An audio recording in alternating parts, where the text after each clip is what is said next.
The city of Claudio is a city with a high incidence of unidentified flying object sightings. Many luminous phenomena appear in these mountains. Today, we will learn about the case of Corporal Rabelo from the 3rd Platoon of the Claudio police station, who even photographed UFOs here in the city. So let's hear this account.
Rabelo, tell us what happened that night in November 2009.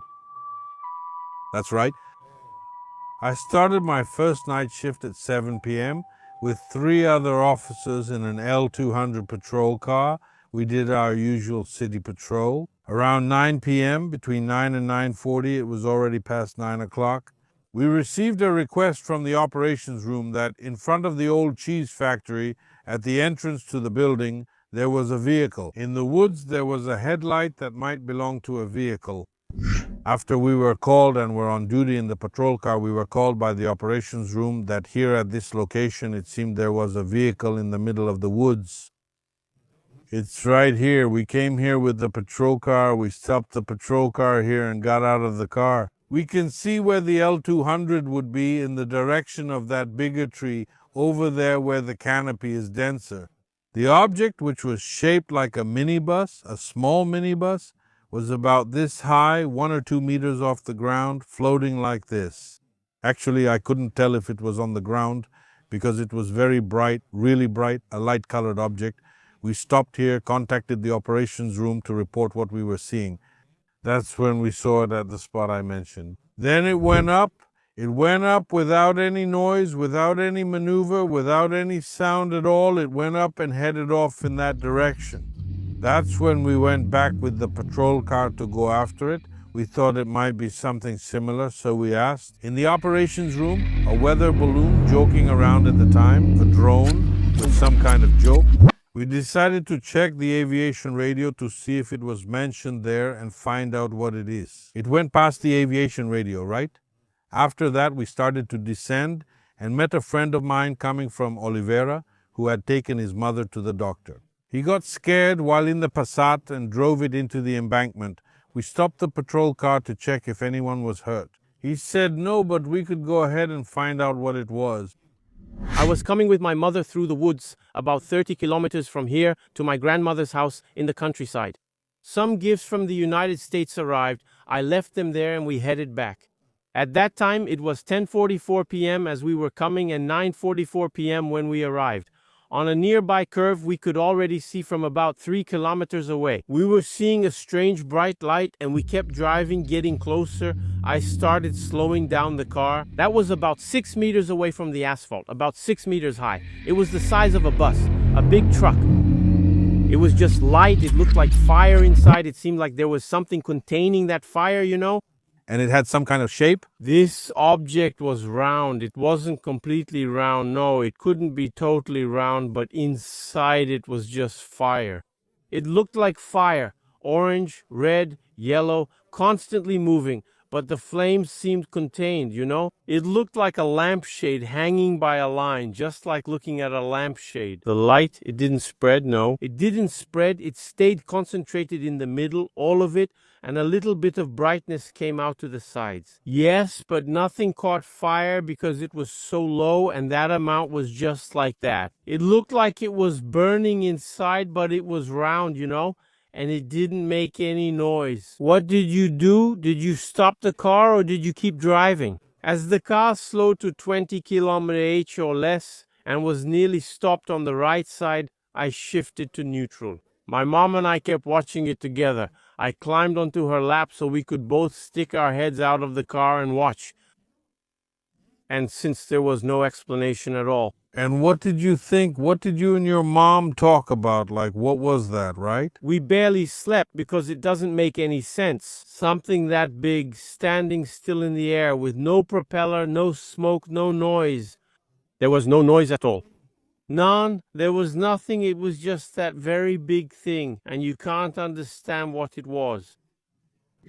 The move from the house over there to here, it passed by the airfield and we came here. As for the object, it pulled more to the left. We drove the vehicle through the gate here at the distillery. Back then, this was a distillery. It was all surrounded. This was sugarcane, and we entered through the gate. Since there was no way to get in from over there, and we were spotting the object kind of in the direction of that tree with the bigger canopy. There, we stopped the vehicle here, broke through the fence right here at that darker post using the crowbar, and drove the vehicle in.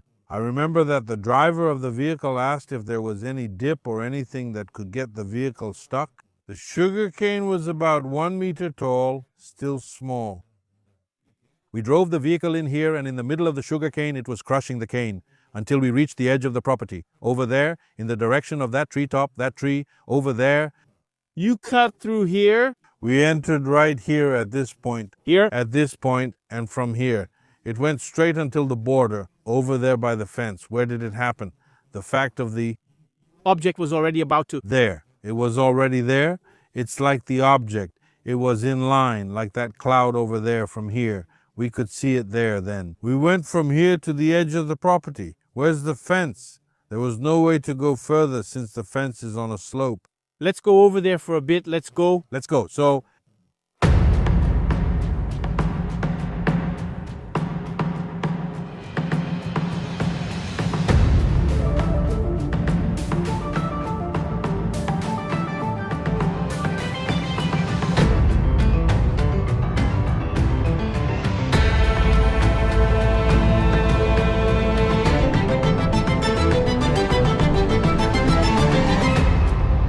Here we stopped the patrol car in this spot. The patrol car came through the sugarcane from down there up to here. We stopped the patrol car here, got out of the car, and went to the truck bed. And that object, right? Then from here we watched. He went up and disappeared. Then we got out of the patrol car, informed the operations room that we were leaving because it had disappeared.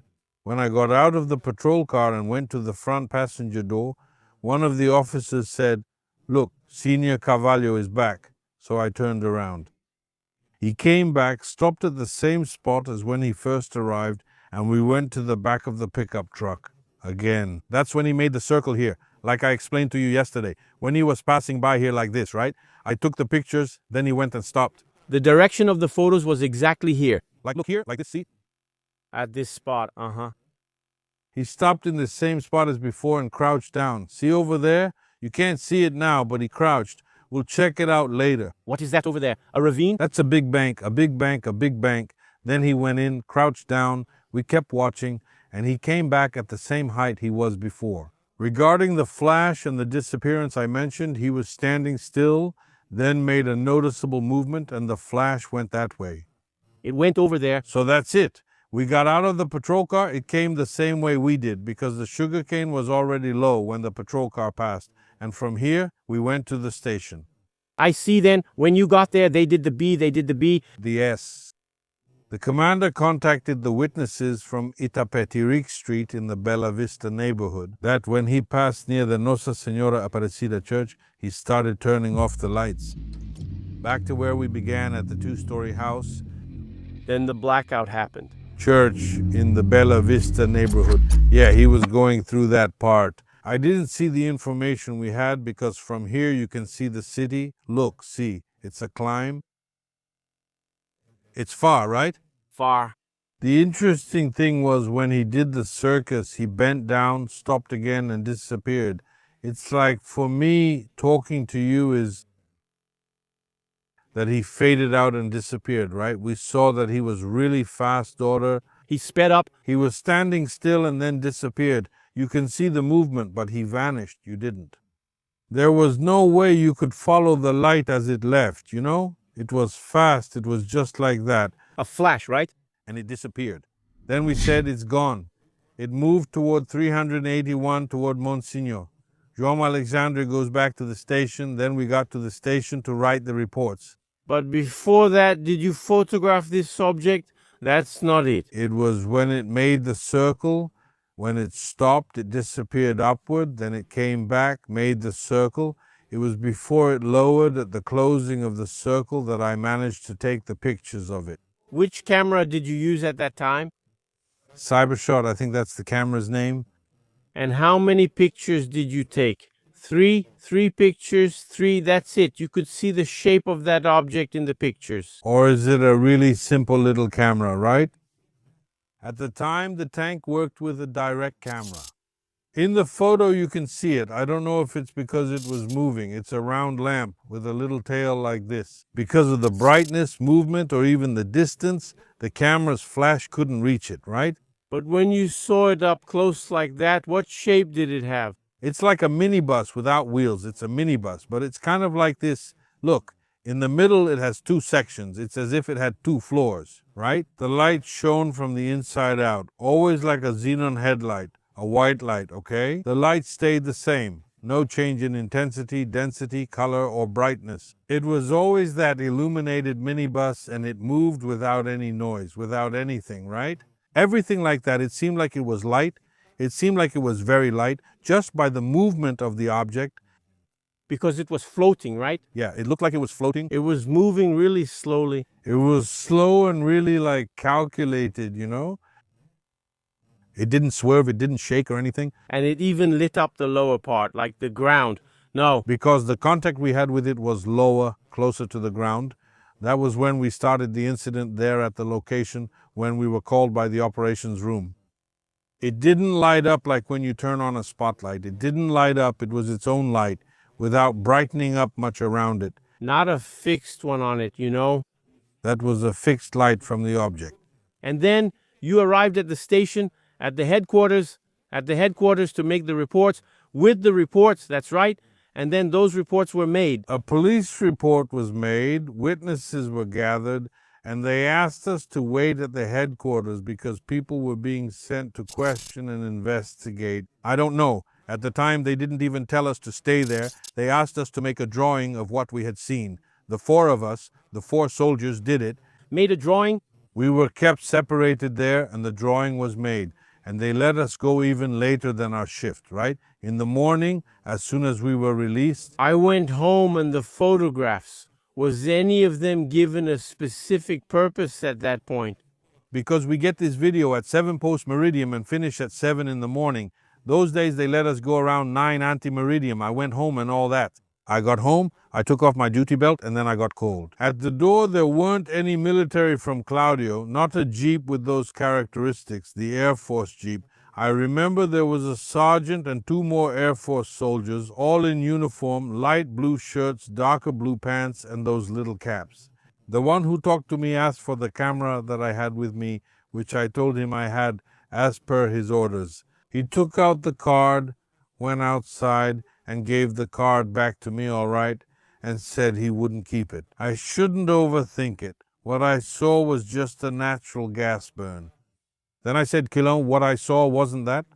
Gases don't move around. They don't go up or down. They don't make circular movements. I know what I saw. You can even say that I'm not supposed to talk about it, that I can't share this. But I know what I saw it. And that's what I'm telling you. At the time, I said I saw a UFO, a microwave flying. And do you still have those photographs today? Oh, Edison Boaventura, my boy, my oldest son, asked me. When I got home, Tulio was awake before leaving for school. I asked him to save the photos for me because right after they arrived, I didn't know they were going there. My goal was to have these photos on the computer to show them to others, right? So he took the photo that I already had, My boy had already saved it on the computer for me, and I kept that photo for a long time after. I'm not sure what happened. My son switched computers, and I lost those photos. The chip when the Air Force gave it to you. There was nothing left on it. Then they erased it, erased everything. There were even some photos. We had one there of you. When you detained or arrested someone, you took a photo of the perpetrator to make an album in case you needed it in the future. She was robbed. Then you take a photo. You were one of those guys here who were used to stealing. Then in the city, it was erased. Everything was gone. I had about 50 or 60 photos on the computer and card, but they were all erased. So they returned the card completely wiped, and they simply explained that it was because of a gas? That's a natural gas burn, I understood. I was near the dry area when we lost sight of him, hours. The next day we were here, he came down. It was here, right here. Yeah, in this low area. Around here, you see, because over there is a ravine, a dense forest, you see, and you couldn't see anything. So that's when I told you he stayed here for about 30 seconds, at most 40 seconds, and then went back up again. Then we had a sighting of him. He closed the circle and then disappeared. Disappeared. After that, did you have any other sightings here in Claudio or in the region that are similar to this phenomenon? Or before this event in 2008, did you have any other experience of observing something? In '96, this was a detachment, and we sent service reports to the Itapchirico platoon. We'd take a side street by the National Church of Aparecida, because the radio signal there was clearer. Since there was no central, it was just the patrol car's radio. One day, 10 o'clock at night, 22 o'clock. We sent the report and we looked over to the side of the National Church from Aparecida over here. And we saw a big ball like this, look, that seemed to be pulsing, a really big one, a medium one, and a small one. This big ball had two little lights that crossed in opposite directions, circling it. Then I told the patrol car driver, let's go check it out, and we went over there. I was working at the soda factory with a friend of ours, Dundee, who has already passed away. We picked him up and went over there and asked him, come on, come with us. He was our buddy. But when we got to the farm, you take the main country road, the cattle guard, and the turn to the farm, and we could see those lights. When we got to the cattle guard, the patrol car shut off the radio and headlights went out. The car wouldn't start on top of the cattle guard. Then we looked at him and said, let's go, something's not right, let's get out of here. Then we got out of the patrol car and pushed it back about 5 or 6 meters. The driver signaled, the patrol car started, and we didn't reach the destination. The next morning, a friend of mine was fishing at the dam and came to the station all scared. And Rabelo is there, and he told me that he was fishing and that he made the drawing. The driver was with me and saw the same thing we saw here. It was 10:20 post-meridium, according to the time he mentioned, the time we saw here and the time he saw there. You crossed the city to the dam in under 2 minutes. He saw that. The water was moving with waves stirring it. And it was the same object. He wrote and drew the same object for us. He dropped his fishing gear, the fish he had caught, got on his motorcycle and came back and told me, and he was scared. When we arrived, we agreed not to discuss it with anyone since they'd spread it. The police are losing their minds, so the police were like that in '96 this happened. In '96 then, in 2008, in 2009. We were at a friend's farm. Then I went down some stairs to get some stuff from the house at the bar, and there was a big beam of light like this on the stairs. I ran back inside the house. My wife told me to leave immediately, but I said I'd go early the next day. But it causes fear, a great fear, a great fear. And so those were the 3 cases you experienced. In the 2008 case, it's mentioned here that it wasn't just on the 19th, that there were also sightings in the following days. Other military members saw it too. There are reports from other military personnel, including even from the platoon commander at the time. It's all with testimonies and all sightings, including beings they saw at the place. Then they had headaches. There's a report that talks about this. So later on, beings also appeared here in the city mentioned in the report. That's all I know. Wrapping up our chat here, I wanted to ask you how the object disappeared, Did it vanish? Did it follow any trajectory?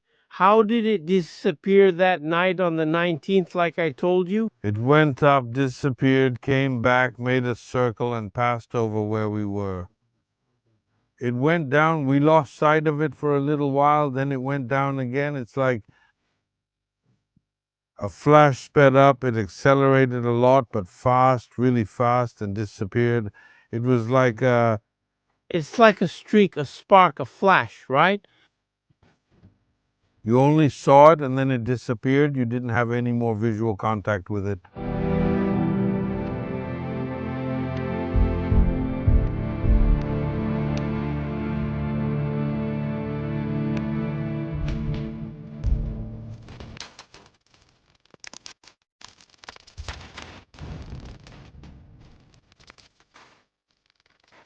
There's still a lot to discover here in terms of reports because there are some people who sometimes don't talk, right?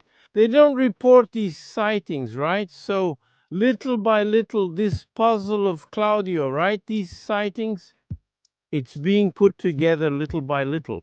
It's because sometimes people come looking, they tell the story, and you ask, like, let me record it, tell me this story on paper or something. No, I don't want to talk about it. I'm just a bit apprehensive because no one treats the subject seriously. As soon as you talk about sightings, it turns into a joke. People make fun of it, right? Same thing. I gave you the pleasure of being with you and making it clear that I have no reason to lie about what I saw. There's no one to tell me what I saw, whether it was this or that. No, I saw it. I know what I saw, you know? Others must have had the same experience, but lack the courage to tell the truth. I should thank you and make myself available. Thank you, Rabelo. All right, we're together. We're in this together.